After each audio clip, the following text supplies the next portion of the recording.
How to demagnetize a screwdriver?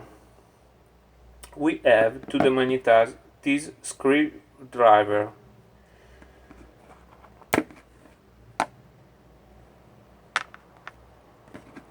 We will use the magnet on the pills inside. We will spin in the screwdriver in the magnet. We rotate quickly by touching the edge of the magnet.